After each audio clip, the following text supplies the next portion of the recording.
जय माता दी। आप सभी भक्तों को कैसे हैं आप सब पर माँ वैष्णो की कृपा आशीर्वाद हमेशा बनी रहे और उनके प्रति श्रद्धा भी बनी रहे। अगर आप सब ये पाठ ध्यान पूर्वक सुनेंगे तो आपके सामने सब प्रकार की चिंताएं बाधाएं दूर होगी और माता की कृपा हमेशा बनी रहेगी। 9वां अध्याय निशुम्भ वध। मैं अर्धनारीशों से विग्रह की निरंतर शरण लेता हूँ। उसका वर्ण बंदूक पुष्प और स्वर्ण के समान रक्तपीस मिश्रित है। वह अपनी भुजाओं में सुंदर अक्षमाल, पास, अंकुश और वरद नामक मुद्राएं धारण करता है। अतः अर्धचंद्र उसका आभूषण है तथा वह 3 नेत्रों से सुशोभित है। राजन ने कहा, भगवान, आपने रक्तबीज के वध से संबंध रखने वाला देवी का यह अद्भुत चरित्र महात्म्य मुझे बतलाया। अब रक्तबीज के मारे जाने पर अत्यंत क्रोध में भरे शुम्भ निशुम्भ ने जो कार्य किया, मैं उसको सुनना चाहता हूँ। ऋषि कहते हैं, राजन, युद्ध में रक्तबीज तथा अन्य दैत्यों के मारे जाने पर शुम्भ और निशुम्भ के क्रोध की सीमा न रही। अपनी विशाल सेना को इस प्रकार मारी जाती देख निशुम्भ अमर्ष में भरकर देवी की ओर दौड़ा और उसके साथ असुरों की प्रधान सेना भी थी। उसके आगे पीछे तथा पासार भाग में बड़े बड़े असुर थे जो क्रोध से ओट चबाते हुए देवी को मार डालने के लिए उद्योग कर रहे थे। महाप्रतापी शुम्भ भी अपनी सेनाओं के साथ, मातृगणों के साथ युद्ध करके क्रोधवश चंडिका को मारने के लिए आ पहुंचा। तब देवी के साथ शुम्भ और निशुम्भ का घोर संग्राम छिड़ गया।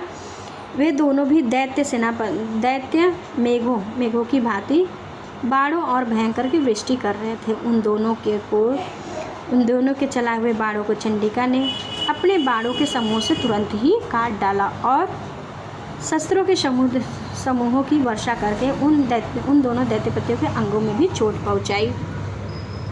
निशुम्भ ने तीखी तलवार और चमकती हुई ढाल लेकर देवी के श्रेष्ठ वाहन सिंह के मस्तक पर प्रहार किया और अपने वाहन को चोट पहुंचाने पर देवी ने क्षुप्र नामक बाण से निशुम्भ की श्रेष्ठ तलवार को तुरंत ही काट डाला और उसकी ढाल और तलवार को भी, जिसमें आंट चांट जड़े थे, खंड खंड कर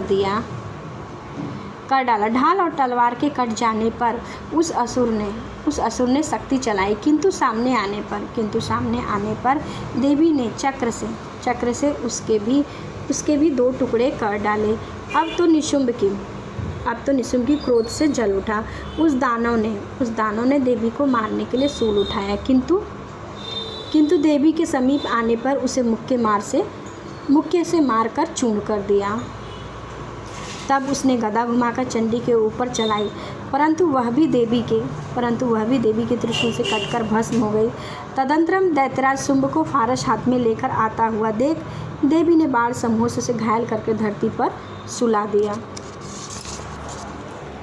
उस भयंकर पराक्रमी भाई निशुम्भ के धराशायी हो जाने पर शुम्भ को बड़ा ही क्रोध हुआ और वह अंबिका का वध करने के लिए वह आगे बढ़ा। रथ पर बैठे ही उत्तम आयुधों से सुशोभित अपनी बड़ी 8 भुजाओं को अनुपम भुजाओं में समूचे आकाश में ढककर अद्भुत शोभा पाने लगा और उसे आते देख देवी ने शंख बजाया और धनुष की प्रत्यंचा भी अत्यंत दुस्सहाय शब्द किया।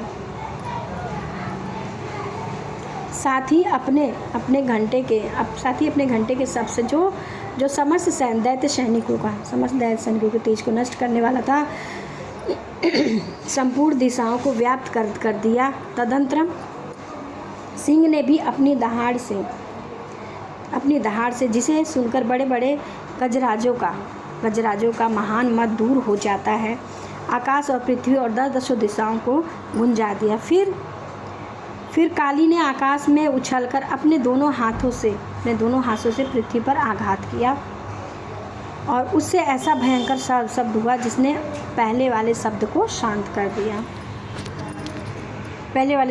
तत्पश्चात शिवदूती ने दैत्यों के लिए अमंगलजनक अट्टहास किया। इन शब्दों को सुनकर समस्त असुर थरथरा उठे, किंतु शुम्भ को बड़ा ही क्रोध हुआ। उस समय देवी ने जब शुंभ को लक्ष्य करके कहा, ओ दुरात्मन, खड़ा रह, खड़ा रह, खड़ा रह। तभी आकाश में खड़े हुए देवता बोल उठे, जय हो, जय हो, जय हो, जय माता दी, जय माता दी, जय माता दी। शुंभ ने वहाँ आकर ज्वालाओं से युक्त अत्यंत भयानक शक्ति चलाई। अग्निमय पर्वत के समान आती हुई उस शक्ति को देखकर देवी ने बड़े भारी लूके से दूर हटा दिया।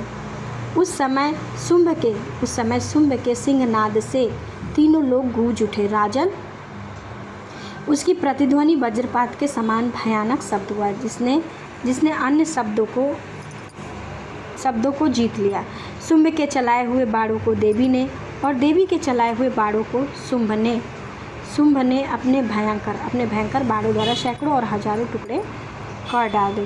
तब क्रोध में भरी हुई चंडिका ने शुंभ को शूल मारा और उसके आघात से मूर्छित होकर वह पृथ्वी पर गिर पड़ा। इतने में निशुंभ को चेतना आई और उसने धनुष हाथ में लेकर बाणों द्वारा देवी काली और सिंह को घायल कर डाला। फिर उस दैत्यराज ने 10,000 बाहें बनाकर चक्रों के प्रहार से चंडिका देवी को आच्छादित कर दिया। तब दुर्गम पीड़ा का नाश करने वाली भगवती दुर्गा ने कुपित होकर अपने बाणों से उन चक्रों द्वारा बाणों को काट डाला।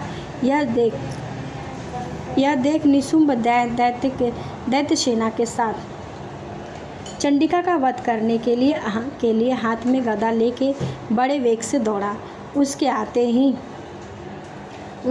ही चंडी ने तीखी धार वाली तलवार से उसकी गदा को शीघ्र ही काट डाला। तब उसने शूल हाथ में लिया।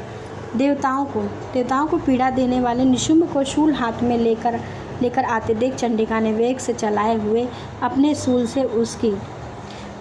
से उसकी छाती में छेद किया। शूल से वर्णित हो जाने पर उसकी छाती से एक दूसरा पुरुष, महाबली पराक्रमी पुरुष, खड़ी रह कहता हुआ निकला।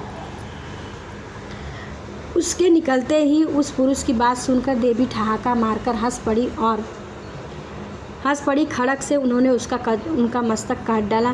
फिर तो वह पृथ्वी पर गिर पड़ा। तदंतरम सिंह ने अपनी ढाढ़ों से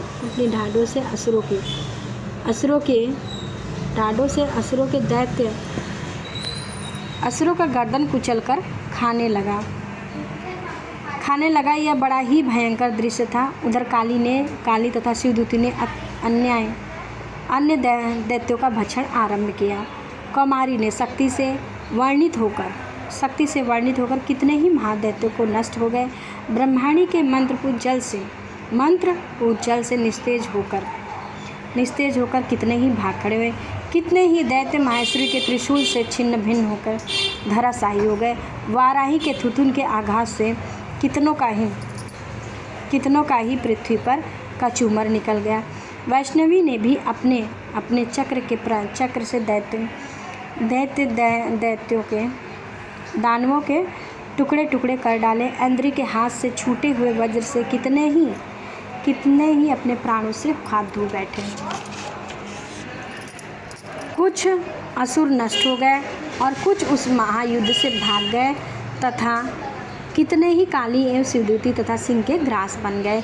इस प्रकार श्री मार्कंडेय पुराण में साढ़वनी मनवंतर की कथा के अंतर्गत देवी महात्म्य निशुंभ वध नामक 9वां पाठ पूरा हुआ। जय माता दी, हर हर महादेव। प्लीज़ कमेंट में जय माता दी अवश्य लिखें। अगर आप सबको ये पाठ पसंद आ रहे तो जय माता दी अवश्य लिखें।